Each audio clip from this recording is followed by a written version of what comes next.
सुंदर चरित्र याद आया, नाम भी 2 दिन से याद आ रहा है, नामाचार्य श्री हरिदास ठाकुर। इसी बंगाल की भूमि में हुए,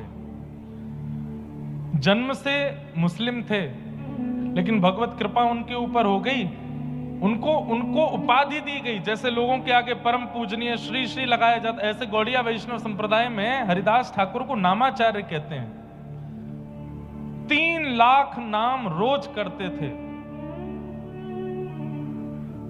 तो जब मुस्लिम राजा को पता चला कि ये हमारे कुल खानदान का होते हुए भगवान का भजन करता है, हिंदुओं के देवता को गाता है, समझाया बुझाया, नहीं माने तो फिर कहा कि इसको मृत्यु दंड दो।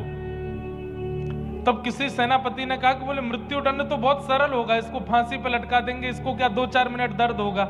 इसने जो गलत काम किया है हिंदुओं के देवताओं का नाम लेकर के, इसको तो कोई कड़ा दंड मिलना चाहिए।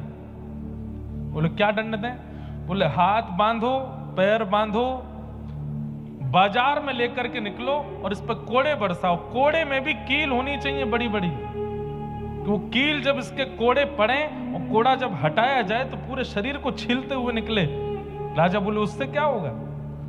बोले बाजार में जब बच्चा बच्चा इसको देखेगा, लोग इसको देखेंगे तो कल को कोई भी, अरे मुस्लिम तो क्या, दूसरी जाति के क्या, हिंदू भी अपने देवता का नाम लेने में घबराएंगे जब देखेंगे कि ये दंड मिल रहा है। तो राजा ने कहा यही ठीक है।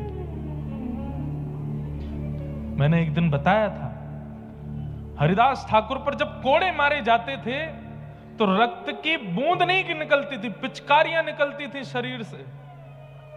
लेकिन जब वो कोड़ा पड़ता था और उस समय जब वो दोनों भुजा उठा करके और ऊंचे स्वर में बोलते थे हरि बोल हरि बोल हरि बोल,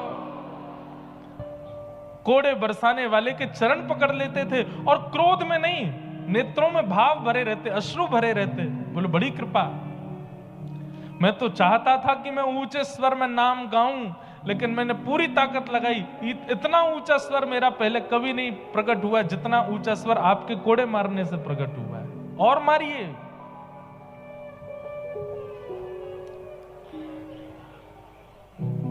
प्रसंग आता है